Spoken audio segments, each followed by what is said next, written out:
नमस्कार, मैं हूं जसबीर सिंह जस्सी और आज हमारे बीच मौजूद हैं गाजियाबाद से आरबीपी यानी राष्ट्रीय बंधुत्व पार्टी के राष्ट्रीय उपाध्यक्ष और प्रदेश अध्यक्ष।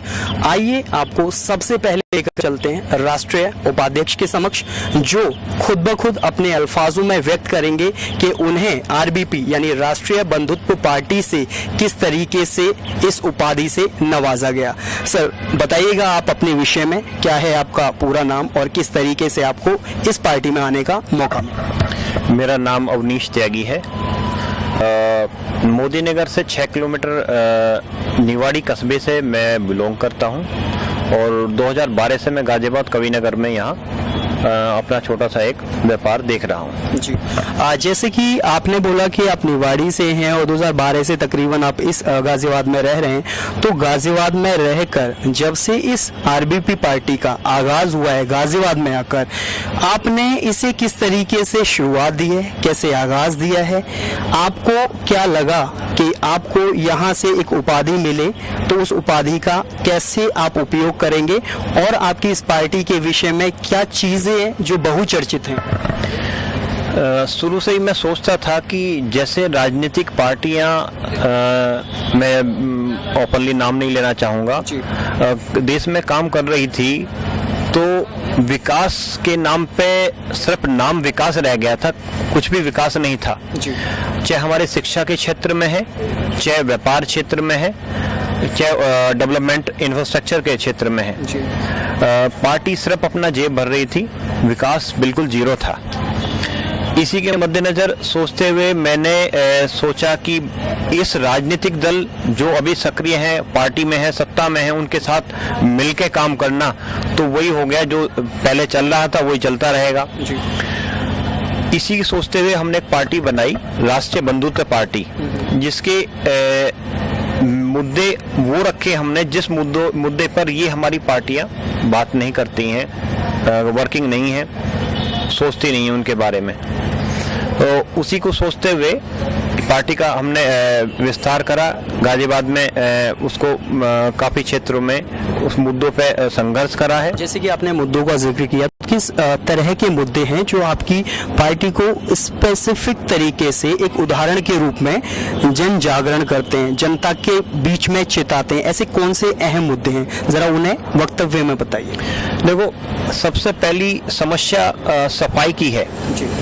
हमारे यहाँ गाजियाबाद में भी और आसपास में बहुत सारी जगह देखता हूँ जो मलिन बस्तियाँ हैं, वहाँ कोई भी पार्टी काम नहीं करती।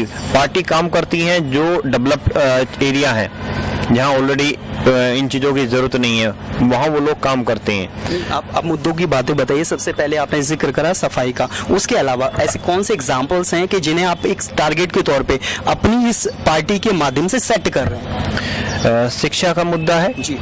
शिक्षा के मुद्दे में मैं रोशनी डालना चाहूँगा। जो हमारे सरकारी प्राइमरी स्कूल हैं, जिसमें गवर्नमेंट ने बहुत सारी चीज़ें मुहैया तो कराई हैं, पर उनका कोई मुद्दा नहीं है। मेन चीज़ है एजुकेशन। वहाँ अच्छी एजुकेशन नहीं मिलती। भाई स्कूल में आके बच्चों को आपने फूडिंग की व्यवस्था करा दी है या वीकली एक दूध पिला दिया है, तो उसके साथ साथ क्या होगा, ठीक है, स्वास्थ्य उसमें भी क्या है कि वो व्यवस्थाएं ठीक नहीं है, उसमें कभी कुछ निकल रहा है, खाने में कभी कुछ निकल रहा है। शिक्षा का, हमारी पार्टी का उद्देश्य शिक्षा का स्तर सुधारना चाहिए। दूसरी चीजें, हम अपनी पार्टी से ये, पार्टी के बिहाफ पे ये अपनी सरकार से या लोगों में ये जागृति उत्पन्न करना चाहेंगे कि सरकारी, जो हमारे सरकारी ऑफिसर्स हैं, आईएएस पीसीएस हैं या बड़े उस पर कार्यरत हैं, वो लोग, हम चाहेंगे कि उनके बच्चे भी उन सरकारी स्कूलों में पढ़ें, जिससे अगर उनके बच्चे पढ़ेंगे या तो वो अपने बच्चों को पढ़ाएं, अदरवाइज कोई भी सरकार की सुविधा ना लें। अच्छा, उनके बच्चे पढ़ेंगे तो उन्हें पता चलेगा कि प्रशासन हमारा ये क्या वो हमारे देश का भविष्य बन पाएंगे इस शिक्षा के बेस पे। और अगर उनके बच्चे पढ़ेंगे तो वो उस पर ध्यान देंगे और शिक्षा के स्तर में सुधार आएगा। बात हो गई सफाई की, बात हो गई शिक्षा के मुद्दे पे, जो कि आपने थोड़ा सा इसके बारे में समझाया अभी कि किस तरीके से शिक्षा का अभियान जो है या शिक्षा का मुद्दा आगे बढ़ना चाहिए। और कौन कौन से मुद्दे हैं जिन्हें आप वास्तव में लोगों के सामने लेकर आ रहे हैं? देखो, और काफ़ी सारे मुद्दे हैं, जैसे कि जो डेवलपमेंट की बात है, हमारे यहाँ पे बहुत सारी ऐसी चीज़ें हैं जैसे एग्रीकल्चर में वहाँ हर गांव में एक ऐसा केंद्र होना चाहिए, जैसे स्वास्थ्य केंद्र बनाए गए हैं, एक एग्रीकल्चर एक डिपार्टमेंट इस तरह का बने जो वहाँ के किसानों को वो उस तरह की एजुकेशन दे सके, वो अच्छा बीज मुहैया करा सके। एक ऐसा केंद्र होगा जो किसान जाके वहाँ बात कर सके। तो ये प्रक्रिया तो ऑलरेडी हो चुकी है, केंद्र सरकार के माध्यम से हो चुकी है, और जो कस्टमर केयर होते हैं वहाँ पे कॉल सेंटर्स वगैरह होते हैं, उनकी भी फैसिलिटी है कि बंदा कॉल करे और उन चीज़ों की जानकारी प्राप्त करे कि किस तरीके से किस तरीके का बीज कहाँ पनप सकता है और कहाँ की मिट्टी कैसी है। लैबों में भी जाके इन चीज़ों का औद्योगिकरण होता है, प्रॉपर वे में चीज़ें देखी जाती हैं कि कहाँ की मिट्टी कितना खाद चाहती है, कितना पानी चाहती है, कितना बीज चाहती है। ये हो गया आपका एक एग्रीकल्चर विभाग।